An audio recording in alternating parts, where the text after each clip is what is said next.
Hello everyone, मैं doctor शलीना Upadhyay अपने YouTube channel elixir Ayurveda पे आपका स्वागत करती हूँ। सीजनल रेजिमेंट या ऋतुचर्या फॉलो क्यों करना चाहिए, ये समझने के लिए हमने ऋतुचर्या के पहले वीडियो में ये देखा कि इंडिया में पाई जाने वाली 6 ऋतुओं में पर्यावरण में क्या क्या बदलाव आते हैं और उनका हमारे शरीर पर क्या असर होता है। आइए आज के इस वीडियो में हम जानेंगे कि किस तरह हमारे शरीर के 3 दोष वात, पित्त और कफ अलग अलग ऋतुओं में डिपॉजिट, इंक्रीज और पेसिफाई होते हैं। यह बिल्कुल प्राकृतिक रहता है कि एक ऋतु में एक दोष जमा होता है, दूसरी ऋतु में बढ़ जाता है और तीसरी ऋतु में अपने आप शांत हो जाता है। ये प्रक्रिया जब प्राकृत यानी नेचुरल चलती है तो दोष बैलेंस में रहकर शरीर स्वस्थ रहता है। जब नेचुरल स्टेट डिस्टर्ब होता है तो विकृति यानी बीमारी होती है। आयुर्वेद में शरीर की पूरी फिजियोलॉजिकल एक्टिविटी यानी पूरी क्रियाएं दोषों के आधार पर बताई गई है। इन्हीं को बॉडी ह्यूमर्स बोला गया है। ये जब नेचुरल यानी प्राकृत स्टेट में होते हैं तो शरीर की एक्टिविटी नॉर्मल चलती रहती है और शरीर स्वस्थ रहता है। पर जब ये दोष बिगड़ जाते हैं यानी कम, ज्यादा या दूषित हो जाते हैं तो शरीर अपनी नॉर्मल एक्टिविटी कैरी नहीं कर पाता है और जिससे बीमारियां होती है। 6 ऋतुओं की ही तरह आहार के 6 रस भी बताए गए हैं। हर एक ऋतु में एक रस प्रधान होता है यानी उस ऋतु में खाने पीने की चीजों में वह रस अधिक पाया जाएगा। तो आइए देखते हैं यह 6 रस यानी टेस्ट और 6 ऋतुओं का संबंध। सबसे पहले मीठा रस यानी स्वीट टेस्ट। यह हेमंत ऋतु यानी अर्ली विंटर में डोमिनेंट होता है। खट्टा यानी सोर टेस्ट वर्षा ऋतु यानी रेनी सीजन में डोमिनेंट होता है। खारा रस यानी सॉल्टी टेस्ट यह शरद ऋतु यानी ऑटम सीजन में डोमिनेंट होता है। तीखा रस यानी पंजन टेस्ट यह ग्रीष्म ऋतु यानी समर सीजन में डोमिनेंट होता है। कड़वा रस यानी बिटर टेस्ट यह शिशिर ऋतु यानी लेट विंटर में डोमिनेंट होता है। तुरट रस यानी एस्ट्रिंजेंट टेस्ट यह वसंत ऋतु यानी स्प्रिंग सीजन में डोमिनेंट होता है। सभी खाने पीने की चीजें जो उस ऋतु में मिलती है, नेचर में नेचुरली मिलती है, उसमें उन रसों का प्राधान्य होता है यानी वो रस डोमिनेंट होते हैं। अब देखेंगे कि कौन से मौसम में कौन सा दोष बढ़ता या कम होता है। तो सबसे पहले वात दोष।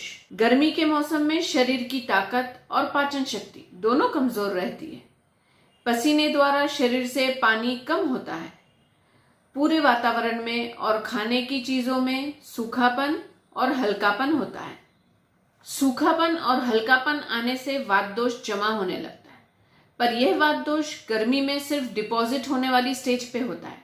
यह ज्यादा इंक्रीज नहीं हो पाता क्योंकि गर्मी बहुत होती है जो वात दोष के अपोजिट क्वालिटी होती है और ये गर्मी वात को बढ़ने नहीं देती। अब जब बारिश का मौसम आता है तो शरीर की शक्ति और पाचन शक्ति जो समर में बिल्कुल कम रहती है वह अभी बहुत ज्यादा सुधरी नहीं होती है। वातावरण में बारिश के कारण ठंडक आ जाती है जिससे जो समर में डिपॉजिट हुआ वात दोष होता है वो अब ठंडक की वजह से बढ़ जाता है। इसलिए जो हम जनरली देखते हैं या महसूस करते हैं कि रेनी सीजन में बॉडी एक, जॉइंट्स पेन की समस्या बढ़ जाती है, यह बढ़े हुए वात दोष की वजह से होता है। अब जब शरद ऋतु यानी ऑटम सीजन आता है तो मौसम में गर्माहट आने लगती है जिससे नेचुरली बढ़ा हुआ वात दोष पेसिफाई हो जाता है। पर यदि हम इस सीजन में सीजन के अपोज में खान पान या रहन सहन करते हैं तो ये दोष जो वात दोष नेचुरली पेसिफाई हो जाता है वह पेसिफाई न होकर बहुत ज्यादा बढ़ जाता है और बीमारियों को पैदा करता है। अब हम देखते हैं पित्त दोष। बरसात के मौसम में शरीर की शक्ति और पाचन शक्ति दोनों कमजोर रहते हैं। खाने पीने की चीजों में खट्टा रस हावी होता है। इन सब से पित्त शरीर में जमा होने लगता है। लेकिन वातावरण में ठंडक होने से पित्त बहुत ज्यादा बढ़ नहीं पाता है। अब शरद ऋतु में यानी ऑटम सीजन में बढ़ी हुई गर्मी से ये पित्त जो बरसात में जमा हुआ रहता है वो और बढ़ जाता है। इसलिए इस मौसम में बहुत ज़्यादा गर्मी, एसिडिटी, स्किन प्रॉब्लम्स, ये पित्त रिलेटेड प्रॉब्लम्स बढ़ जाते हैं। फिर हेमंत ऋतु यानी अर्ली विंटर में वातावरण ठंडा और मौसम में और खाने पीने की चीज़ों में मीठा रस यानी स्वीट टेस्ट डोमिनेंट हो जाता है, जिससे पित्त अपने आप शांत हो जाता है। अब हम देखते हैं कफ दोष। हेमंत ऋतु यानी अर्ली विंटर में शरीर की शक्ति और पाचन शक्ति दोनों उत्तम होने से हम मनचाहा खा पी सकते हैं, पर यही खान पान लेट विंटर्स में कंटिन्यू रहता है और उस समय पाचन शक्ति थोड़ी कमजोर होने लगती है और वातावरण में ठंडक होती है, जिससे कफ दोष जमा होने लगता है। फिर जब वसंत यानी स्प्रिंग आता है, तब गर्मी के कारण यह जमा हुआ कफ पिघलकर पूरे शरीर में फैलता है और कफ की बीमारियां बढ़ने लगती है। अस्थमा और कफ के रोगियों को वसंत ऋतु में तकलीफ बढ़ जाती है। फिर समर में सूखापन और गर्मी बहुत बढ़ जाती है, जिससे कफ अपने आप शांत हो जाता है।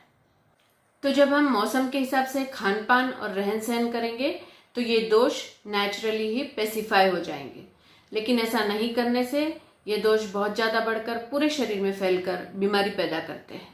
इस प्रकार शरीर के स्वास्थ्य का ऋतुओं से गहरा संबंध है। इसीलिए आयुर्वेद में दोषों की वृद्धि, प्रकोप और शांति के हिसाब से अलग अलग ऋतुओं में अलग अलग खान पान और रहन सहन बताए गए हैं। इसके अनुसार सीजनल रेजिमेन फॉलो करने से स्वास्थ्य की रक्षा होती है और शरीर स्वस्थ रहता है। पर यहाँ एक बात ध्यान देना बहुत जरूरी है कि ऋतुचर्या में वर्णित खान पान और रहन सहन को अपनाते समय ऋतु संधि यानी पहली वाली ऋतु का आखिरी हफ्ता और आने वाली ऋतु का पहला हफ्ता, इनमें पहली वाली ऋतु का खान पान धीरे धीरे छोड़कर ही आगे आने वाली ऋतु का खान पान अपनाना चाहिए। ऐसा नहीं करने से यानी अचानक में नया रेजिमेन स्टार्ट करने से शरीर को आदत नहीं होने से नुकसान हो सकता है या तकलीफ हो सकती है। तो ये है सीजनल रेजिमेन बताने के पीछे का कारण। सीजनल रेजिमेन अपनाने से शरीर का तालमेल नेचर से बहुत अच्छे से बैठता है और जिससे शरीर स्वस्थ रहने में मदद मिलती है। आगे के वीडियो में हम आगे आने वाली ऋतु यानी हेमंत ऋतु, अर्ली विंटर की ऋतुचर्या के बारे में जानेंगे, जिससे वह ऋतु आने से पहले हम उस सीजनल रेजिमेन को फॉलो करने की तैयारी कर सकें। तो जुड़े रहिए मेरे साथ मेरे YouTube चैनल एलिक्सर आयुर्वेदा में। धन्यवाद।